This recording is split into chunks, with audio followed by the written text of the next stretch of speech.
Mr. Rob Rose. You're infamous within Aberdeen, to be fair, I would say. Infamous? Yeah, it's for being that like big baldy like doorman of Red. Being that dick. Yeah. Belmont Street's Batman. Yeah. I've got. This is actually a solid introduction, by the way. I've got my like first memory of you is when I was like 20 years old, and I was like, can you cue some music over that? Skinny, some like romantic stuff or something. It's not a good memory, to be fair. It's my first one, but it's not a good one. And I was like skinny fat. I was working in Rev. Okay. This was like when I first started there. I miss Skinny Fat Ross. Skinny Fat Ross, yeah. And my, can you like point your face to the mic when you're speaking? Like, hello. Just in case he forgets. Sorry. And it, like what I had as facial hair was like a little French Pierrot mustache and like a chin strap. But it didn't connect like up here. It's a solid look. It's a solid look. And there was just like two bald spots like there. And I remember I honestly must have been like my second or third shift there. Yeah. And I'd never had a conversation with you, but I think you knew of me because of who I was dating at the time. Oh yeah. And then I came out and you were like, oh Ross, like why doesn't your beard connect to your like actual hair? And solid question. Yeah, I mean, it's legitimate, to be fair. And I didn't know what to say. And I was like, oh, it just doesn't. And because I didn't know you, and you were like 5 times the size of me, and I just thought you were a bit of a dick. I just got that vibe, which is valid. I was like, don't know, mate. And I carried on walking. You were like, oh, that's some fuckboy shit right there. And I honestly, that is my first memory of Rob Rose. We're now, I guess you could say, friends. Anyway, yeah, that's the intro of Mr. Rob Rose. Good to have you on. Well, I think if I am engaging you in conversation and maybe giving you a bit of shit, it's almost like a little tester to see what you're made of. I can take it. In general conversation, I'm a bit of an agitator, instigator, and I like seeing how human beings react to stuff. I get that. Yeah, it's good to see that I like couldn't take it because I mean, what is that? 8 years later, and it's obviously and you've grown a beard now. It's keeping me awake at night. Apparently, I've grown a beard. He's got a beard and everything. That was my my origin story. I've been dedicated to growing a beard ever since that moment. Fuck this guy. I'm going to grow a beard. Yeah. Good to have you on though. I know. I'm looking forward to this. I'm looking forward to speaking about basically both the brands that we are wearing. Currently rocking, yeah. Yeah, and looking great in. For those that don't know who you are, if they've been living under a rock in Aberdeen somewhere, or they, I don't know, haven't had a Saturday night in Revolution or something like that. Ah, Jesus. Yeah. Tell the people watching who is Rob Rose. What is your background story? Where have you come from? And Jesus, villain arc coming up. Yeah, what was my claim to fame? So chances are, if you've been thrown out or knocked back from a nightclub in Aberdeen the last 10 years, it's probably been something to do with me or one of my team. Yeah, basically sat with my thumb up my ass for about 20 years, just being that bouncer, being the head doorman off a very nice venue in Aberdeen. Yeah, then what else?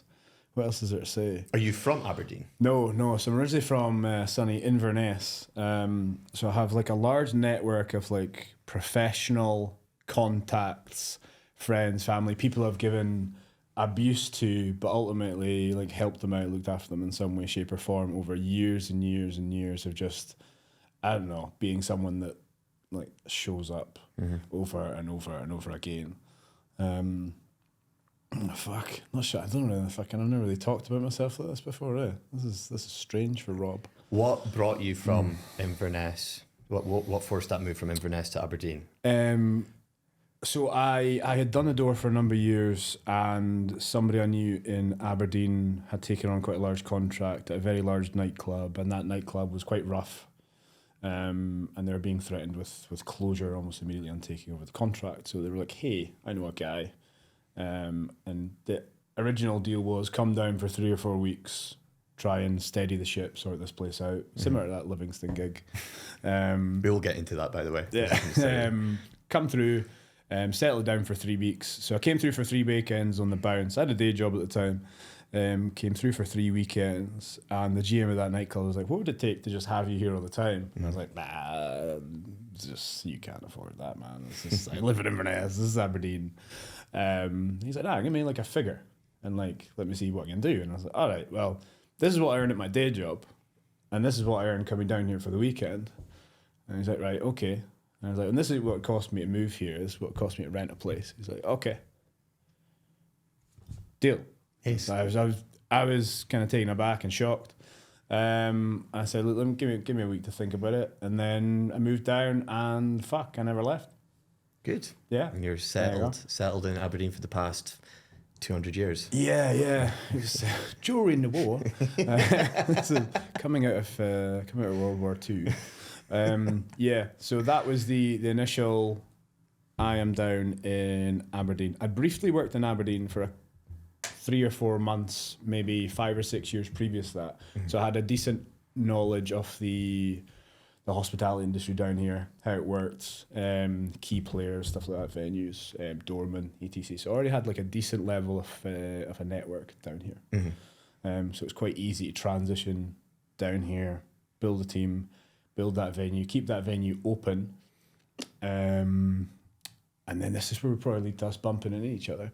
So that nightclub was up for a licensing review because of what had went on previously. And we went to a licensing review. Sorry, this is probably quite fucking boring for people, but this is important, right? So because I'm a fucking nerd when it comes to data and doing things correctly and all that pish, despite looking like a big goon, I basically kept this nightclub open. And I put my timesheet in to the people that owned the nightclub. So this nightclub was going to be closed. Like, no two ones about it. And I was like, "Oh, wait a second. Shh." And what I put across the table kept the place open. Now, I basically evidenced that the police weren't doing their jobs correctly. Okay. For that nightclub, but doing it correctly at other nightclubs. And the case got thrown out. So I kept the place open. And I put my timesheet in for being in licensing court for 10 hours.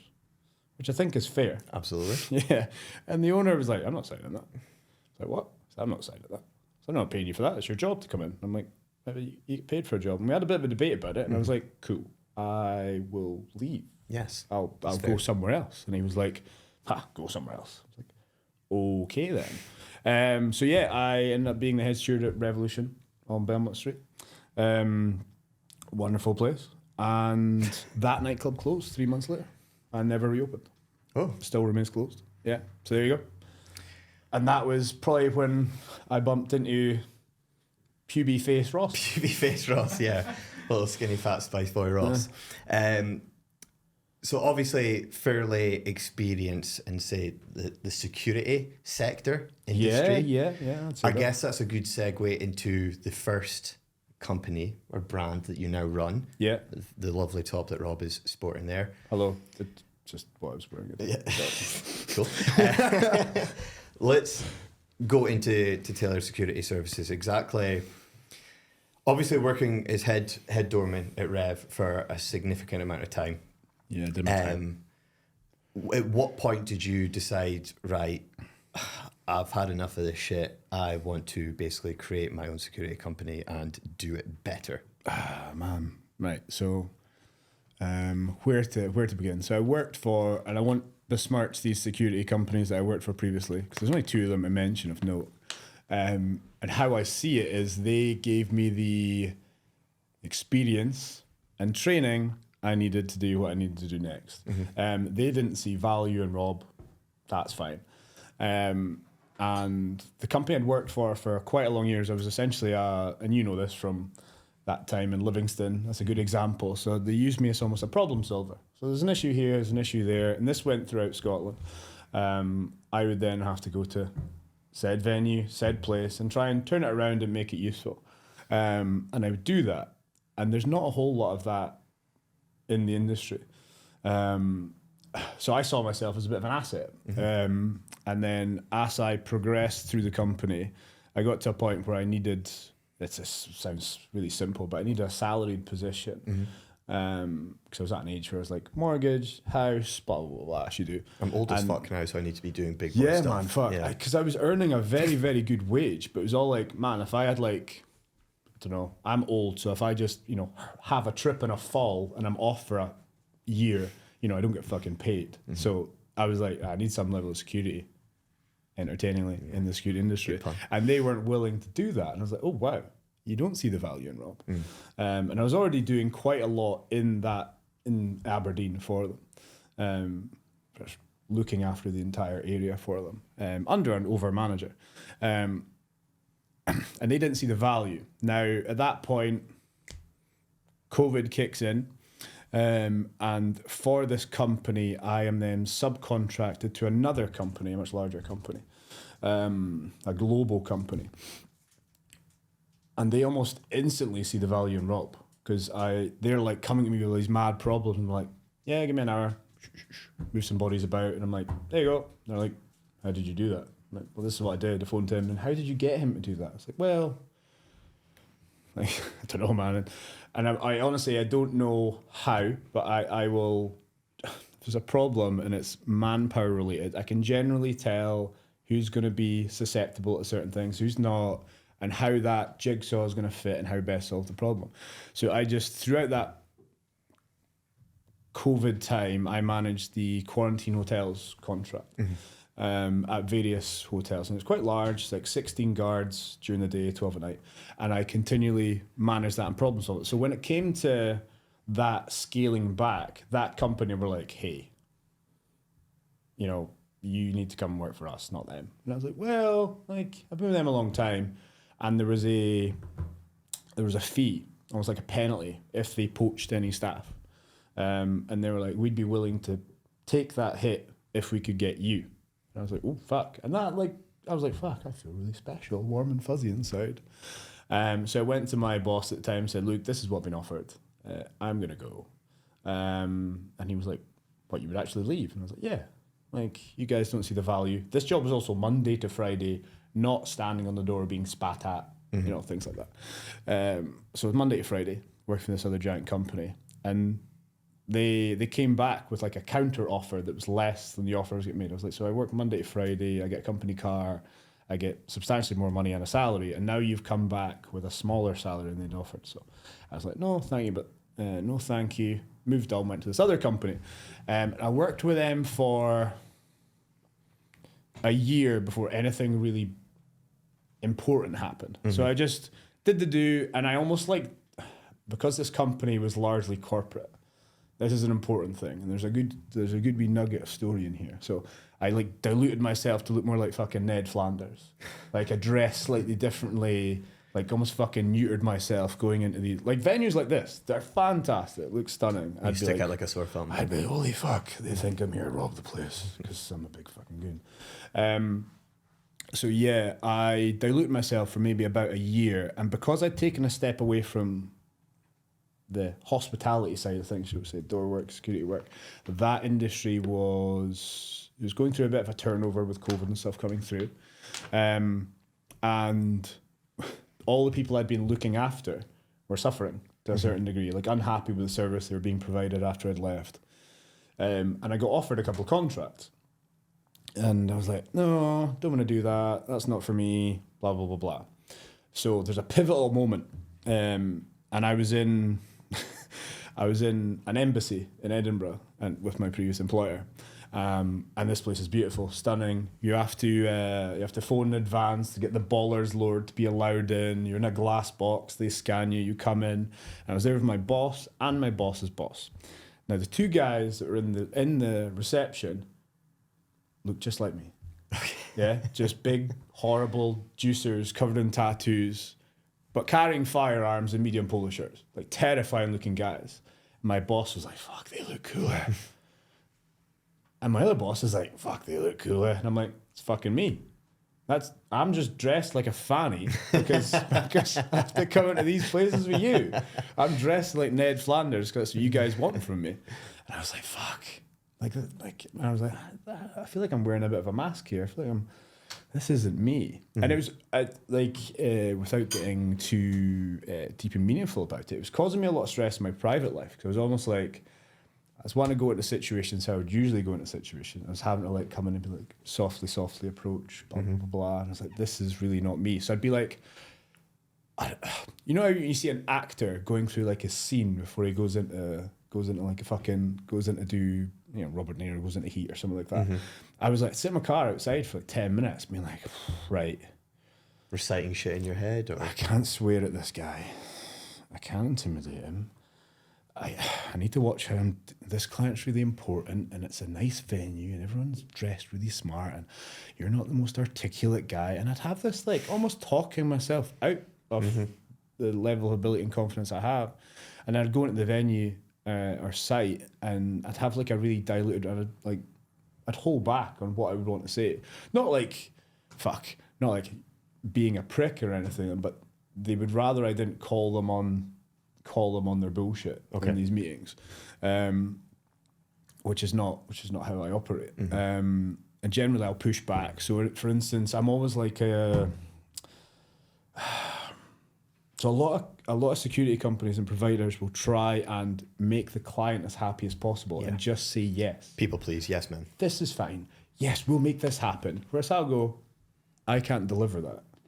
That's obscene. That won't happen. It's unrealistic. Yeah. So, for instance, you have a guard on the front desk of a large oil and gas site. Oh, you would like him to manage your car park as well. Right, okay, that's kind of within the remit of security. I get that, right, fair enough. Okay, wait. Now he's also doing all the admin for the receptionist. Right, okay, no, pull back. He's the security guard. I need him to do this, this, and this. This is what he gets paid for. You're now having him doing 2 jobs for 1. So I would always push back on that. Now, what that means is there's a very serious line drawn here. Now, I can give you a very, very efficient security guard, but if you start giving him this, and do, he's now not efficient at security. And where does that land? On my desk when something goes wrong. So that's not okay in my book. And I would always push back on that with my previous employer. But the next employer wanted me to keep them very happy. And that just felt wrong to me because it was kind of fucking over the little man. Like the security guard who's like coming in to do his 12-hour shift on minimum wage. Right, okay, you're also doing this, and this. So I got offered a bunch of contracts and I sat down with my now business partner, Mr. David Thompson, and I told him about my dilemma, and he was like, and he just did the math, and he was like, do you know if you took this and this, you would get this? And I was like, well, that'd be all right. And he's like, yeah, but what do you think you could get if you actually like pulled the trigger on this?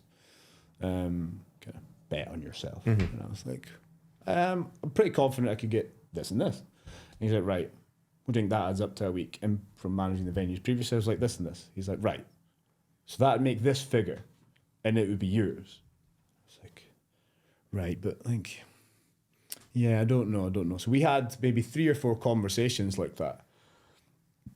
And I was like, but I'd want to do it like me. So I'd want to manage expectations. Like, fuck, you want 15 door staff. I can't give you 15 door staff on this night, but I can give you 10 rock stars. Yeah, and I'll pay them very well. So you won't need 15 idiots, but I'll give you 10 rock stars. From a branding point of view, I want it to work for me. So other companies will do this like plant the flag thing. So they'll put a ridiculous coloured uniform on. And I think coming from the world of being a grunt in that industry, like they'll make you wear a daft outfit, like fucking red, yellow, blue, like bright fucking stupid jackets, a flag. Don't worry, I'll keep it going. Yeah. Thank God. Other security companies will plant a flag, so they'll dress their guys in a ridiculous outfit, just to be like this is our door. Whereas I would argue that no matter what you put a guy in, if he's a bag of shit, it's going to look like a bag of shit. So I'll put my guys in what I would class as what a doorman should be wearing. For instance, what I'm wearing just now. So slightly better tailored uniform.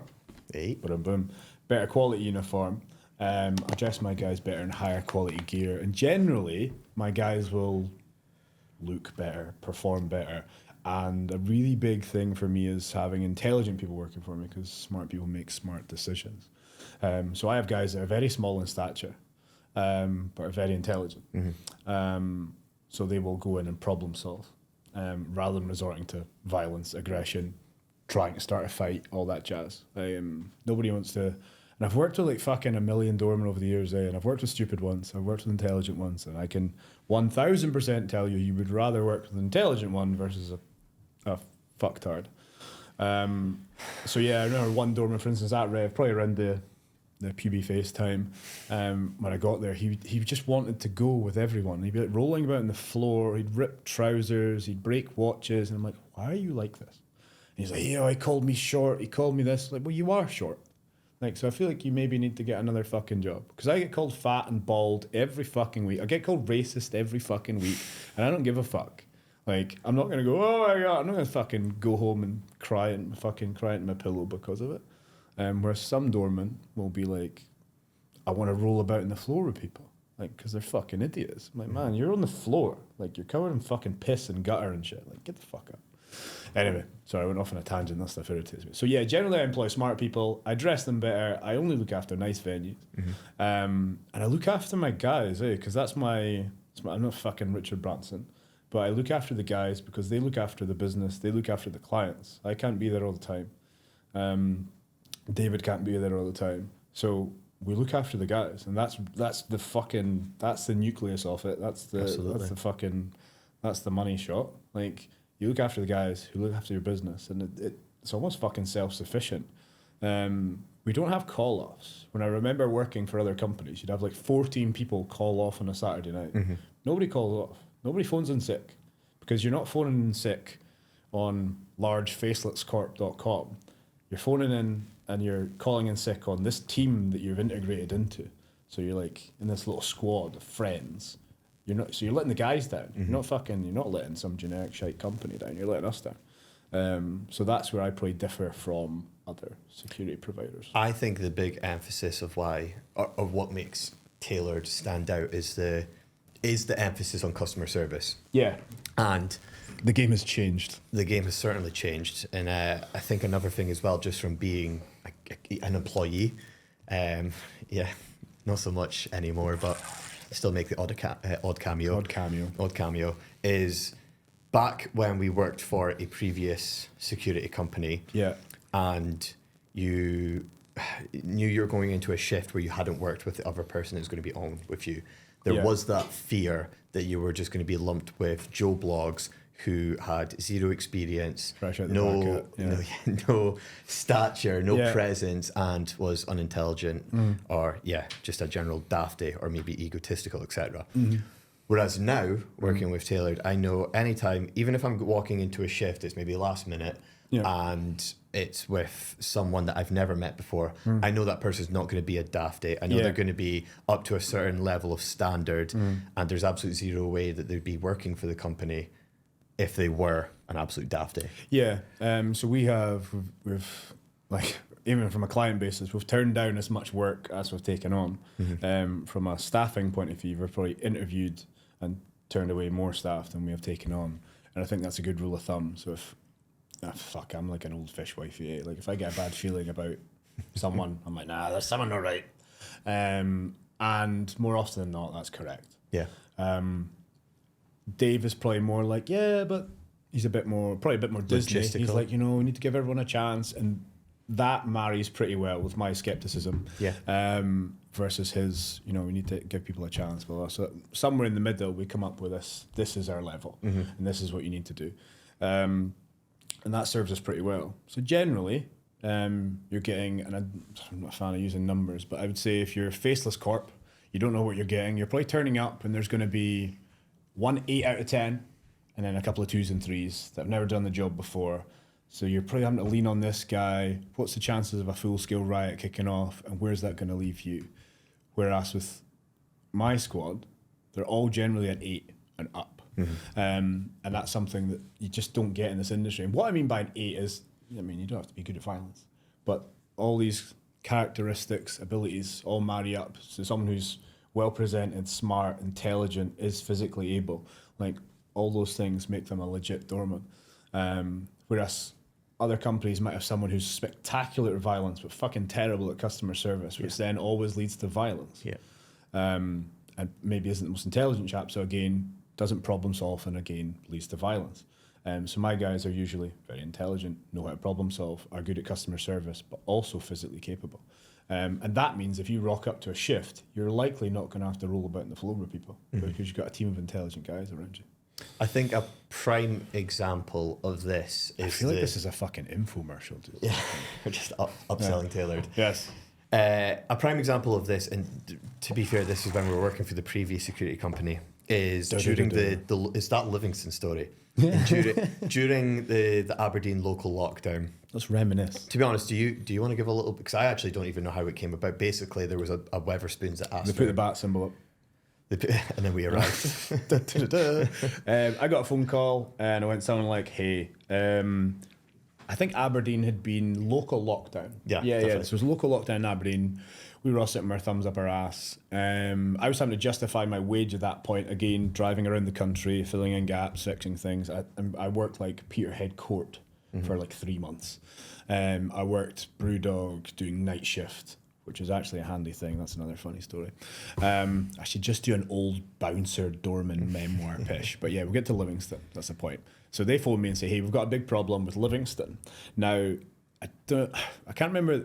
There were all these fucking sanctions that came out. None of them made fucking sense. But they were like, no nightclubs. Nightclubs will kill everyone. No nightclubs. So Livingston had like 3 nightclubs and 1 fucking bar. And they closed all the nightclubs. So all the young team just descended on this Weatherspoons. And the door team that they had are Weatherspoons. Fuck, that sounds so disrespectful, guys, but you're a Weatherspoons you know doorman. who you are. You know who you are. You're a Weatherspoons doorman. And I've worked Weatherspoons a million fucking times, man. But generally, it's a bit of a training ground, and the doormen aren't the best. Mm-hmm. I may be wrong, but that's what I've encountered in my time, guys. Please don't be upset with me. I'm never getting a Weatherspoons again, motherfucker. Anyway, so they'd said they'd had some issues, and they were quite vague about the issues they'd had for good reason. So they had said they'd had some issues, and they were struggling to staff this venue. So they'd asked if I could put a crack team. Did a horrible job there. Yeah, butt crack. A crack squad of fucking mercenaries together to come and look after this Weatherspoons in Livingston, because it's a national contract. They need to keep people happy, and they couldn't get doormen to work there.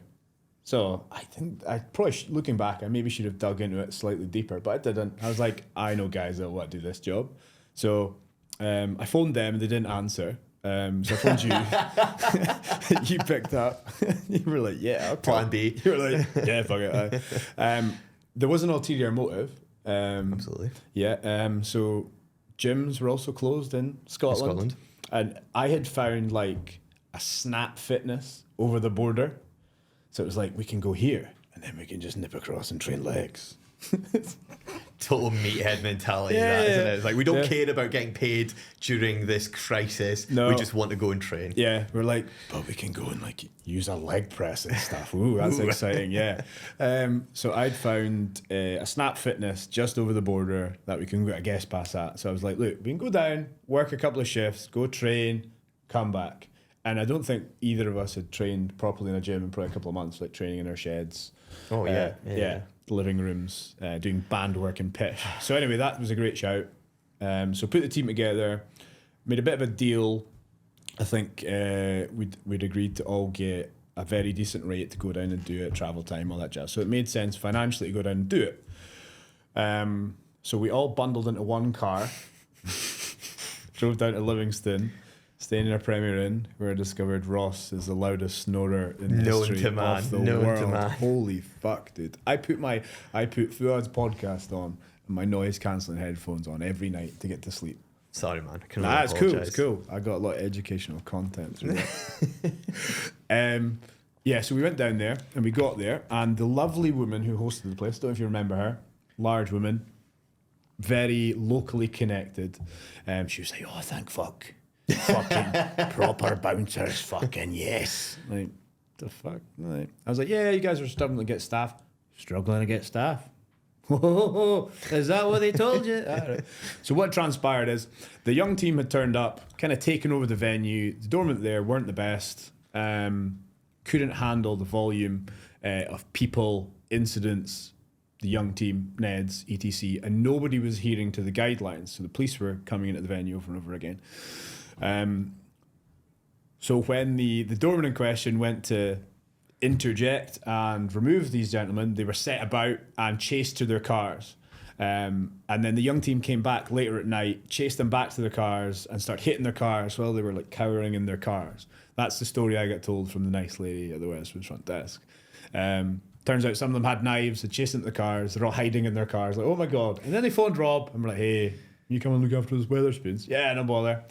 And yeah, we looked after it for 2-3 weekends or something. 2 or 3 weekends. Yeah. I think, I mean, it was a bit comical because when we say young team, we mean like 18-year-olds. So this whole story of doormen actually being chased away by younglings was laughable. Yeah, as children. I think the entire time we were actually working there, we pretty much spent just convincing everyone that we were like some kind of family-run organization. Where the third person was Cammy Duncan, who, if you've got no idea who that is, Wise Up, eh? Yeah, Wise Up. He's in the leg day training video.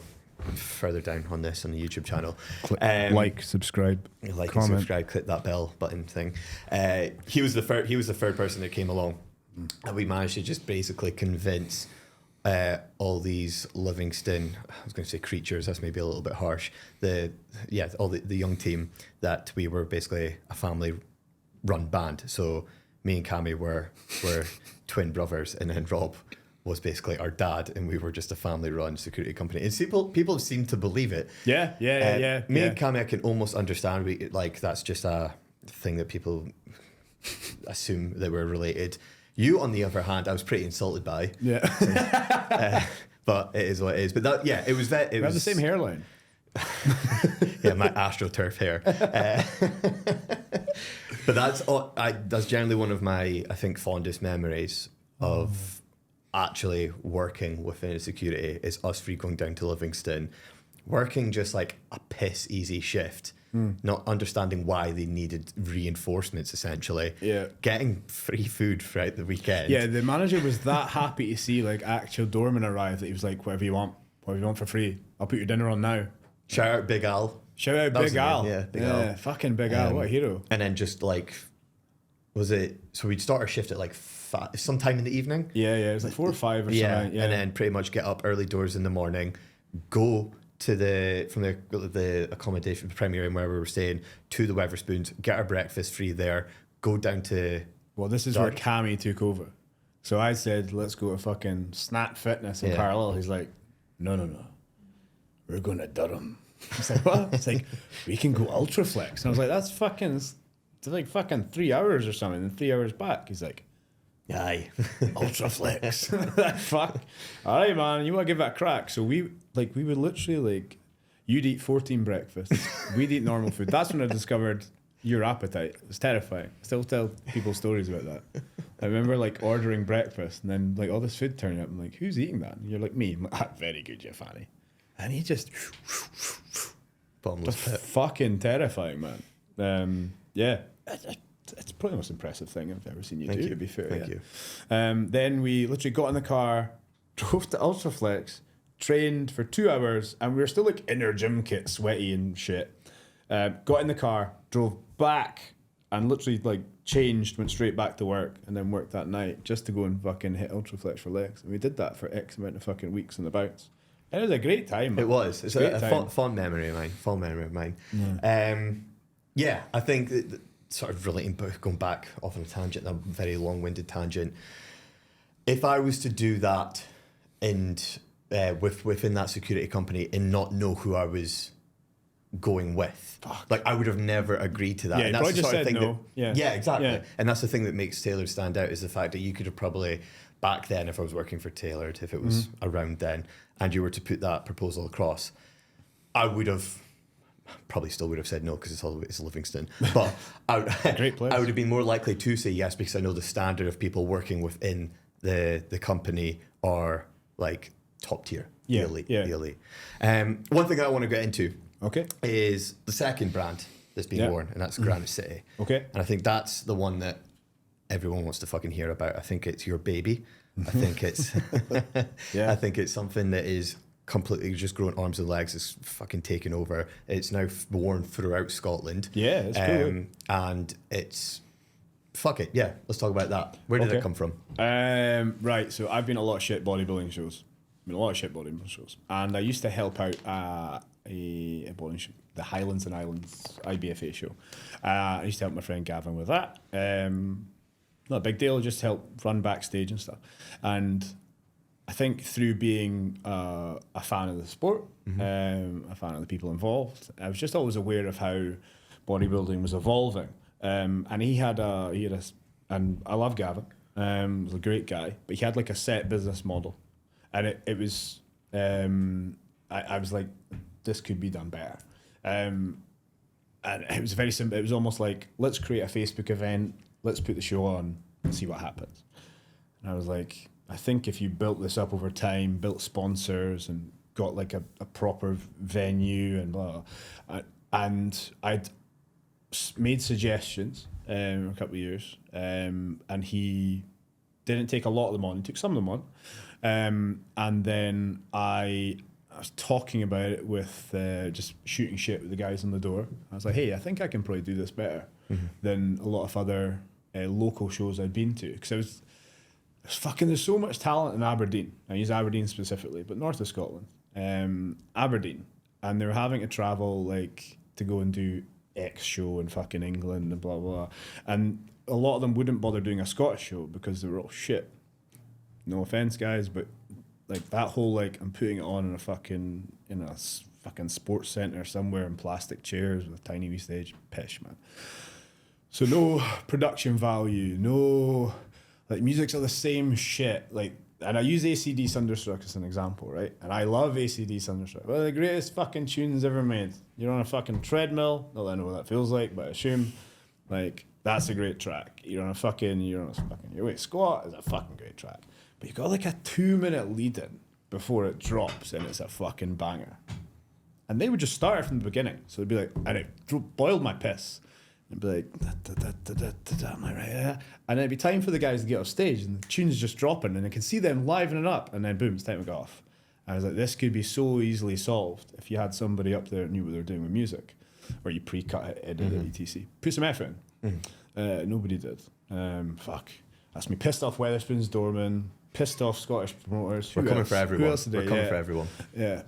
So anyway, I thought I can probably do this better with my bodybuilding knowledge, but also my hospitality knowledge. Yes. From working in this industry, seeing level production. Also, I'm a huge fan of like fucking WWE in the fucking 90s, things like that. So I was like, this could be done so much better.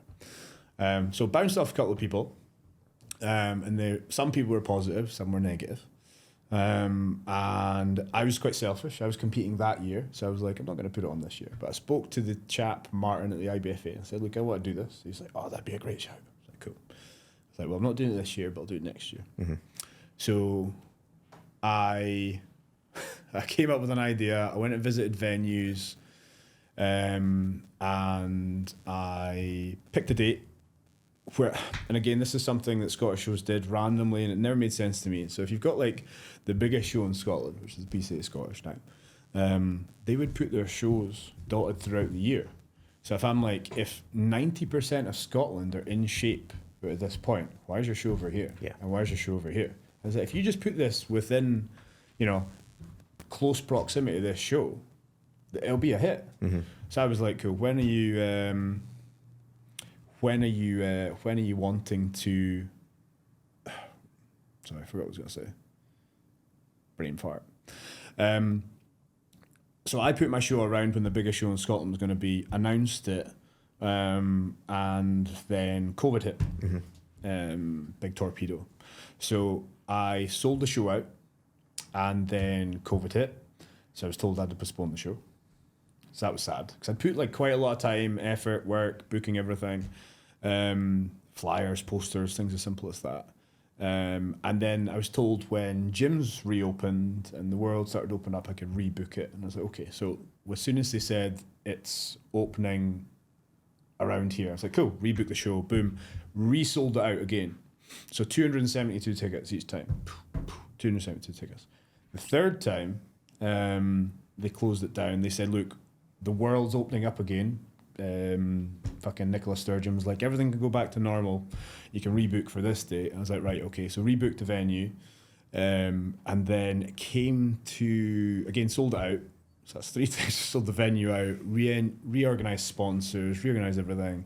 It's the 3rd time. And by this point, like, it was almost like a bit of a blessing, because I'd built up so much hype and put so much work in it, that the show instantly sold out when I put it up. And with 2 weeks to go, the manageress of the venue, and I get why she did it. So she was like, I can't with good conscience let this show go ahead because you've sold the venue out. Mm-hmm. I'm like, say what? It's like 11 days away. What the fuck are you talking about? She was like, well, I don't want to put my staff in danger. COVID's very real. The world could end, blah, blah, blah, blah. So here's what I propose. And her proposal was to refund all the tickets again and then just sell pockets. So she was like, yeah, you can maybe have like 80 people in the stand, but you couldn't have more than this amount of competitors, and you could only have a maximum of 100 people in the building at one time. And I was like, fuck, that sounds awful. Mm-hmm. That sounds awful. I was like, do you have any other suggestions? Because I think it's probably better just to cancel at this stage and go do full retard. She was like, oh, I don't know. So I contacted the Beach Ballroom, who I know have a very close relationship with it. And said, hey, do you have anything booked in this day? Like, no, we have nothing booked in. So, right, okay. And that venue I'd approached before, but that was a huge expense. And obviously it's all coming out of my own pocket.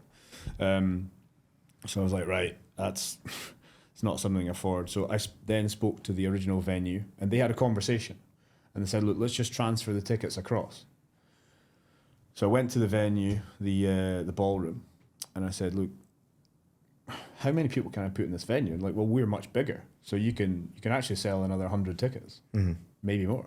So if you want to use the balcony upstairs, 200 tickets. It's like, really? Okay. This is again with a week to go. So I said, right, okay. So I could have been like, woe is me. Oh no, this is going to happen. Let's cancel the show. Blah blah blah. But I put a bit of a spin on it. And as much as I'm a fan of straight talking, I think it worked well. So what I said is, we're too big. We are too big for that venue. We're too massive. We need to go to a bigger venue. This is going to be the biggest show in Scotland this year. Buy a ticket now. Boof. Started promoting it in the ballroom. So we instantly went from 272 tickets to nearly 500 tickets sold within like 3 days. All got bought up. And then we put the first show on at the ballroom. The apparel stuff came later. But yeah, that was the putting on of the show, and then jump on Instagram and you see the footage. I just tried to make that show again similar. No, I'm speaking this shit out loud. It's like, so I look after the people, right, in my security work. I wanted it to be a show I would want to watch. Yes. I wanted it to be a show I would want to compete at. So I made sure the athletes, I didn't charge athletes for entering the first year. Well, shit enough time. They've been training in their fucking basement, curling the toaster and stuff. Like, so, like, I didn't want to make it hard. Like, I made it as easy as possible. Like, fill out this form, turn up on the day, have a crack. Send us your music in. We'll make the pose down music better than anywhere else. There'll be a professional photographer there, professional tanner. Like, we will make this as accessible as we can, to make sure your show day experience is as stress-free as possible. Yes. Yeah. A lot of other promoters don't do that. And then from a spectator's point of view, I want it to be a cool show. Yeah. So I did things like a guest poser. I did things like better music, better pose downs, like a fucking a hype squad, putting local businesses in the room, G'ing up like Warehouse versus Forge, who's going to win this, blah, blah, just to generate atmosphere. So it's like you could take your nan to that show and she'd probably have a good day out. Yeah. Like, and nobody really does that. It's almost like pageant, right? Bodybuilding, yeah, do your thing, get off. Do your thing, get off. That's not what I wanted to do. So for the people in the building involved with it, I want them a better time. So local businesses, punt your wares, do what you can. You have 500 like-minded psychopaths in one room. Like, there you go. Like shooting fish in a barrel, essentially. You have if you have a personal training business, Ross, you could have a table at that show, turn up with clobber, content, blah, blah, interact with people, sit down, have chats with them. And that's what I wanted to do. So businesses in the room, making money, making conversations, interactions, the spectators getting to watch something cool, and competitors have a good day out. Mm-hmm. That's it. I think there's so much to dive into here in terms of ultimately I've got so many questions related to Granite in terms of the apparel, what the ultimate goal is, taking over Scotland, etc., etc. Yeah. However, I'm aware that I've taken up a lot of your time already. You have, yeah. So I have, yeah, can only apologise. It's my shit chat. One thing, to be honest, I think we're going to have to do a part 2. I do think that we're going to have to go into more of the Granite City side of things, because one, there's more that I want to know about, there's more that I want to learn about, and I can guarantee there's more that anyone watching would want to learn about as well. All 4 of them. All 4 of them, yeah. You flatter me, mate. One question before we wrap up is, and the only reason I'm asking you this is because I'm being a dick, by the way. Like, I genuinely think this will work. I think this has been something that, like, every fucker has a podcast now, right? But nobody's doing the stuff that you're doing. So I think this will work. I think you need to keep hammering this and just be consistent. That's like the nicest thing he's ever said. How many people have started a fucking shit podcast and 3 weeks later not done it? Yeah. Like, consistency is key. Consistency. Thank you. I appreciate that. And awesome guests. And you. So the last... what I want to wrap up... one question I want to ask you before we wrap up. The only reason I'm asking this is because it was an off-the-cuff question I asked Erin in the last one. Okay. Is if there is completely irrelevant, by the way. Yeah. If there was anything that you could change about the world, what would it be? Holy fuck! Anything I would change about the world? Half rep squatters would be up Pete there. Ganella. Would be up there. Anything I could change about the world? Half rep squatters, though. Fuck me. Yeah. Anything I would change about the world? I'm led towards saying like a fucking generic like Miss America style quote of like end world hunger or something like that. That'd be fantastic. Fuck, what did she say? What bothers? What did she say? I'm not telling you. What did she say? I'm not telling you. Okay. But what bothers you the most about the world, essentially? What bothers me the most? Fuck me, I didn't realize this is such a hard question. Oh man, I'm old. I've lived through like X amount of world wars. You could change that. Like, fuck yeah. What would I change about the world? Ownership. There we go. Right, ownership.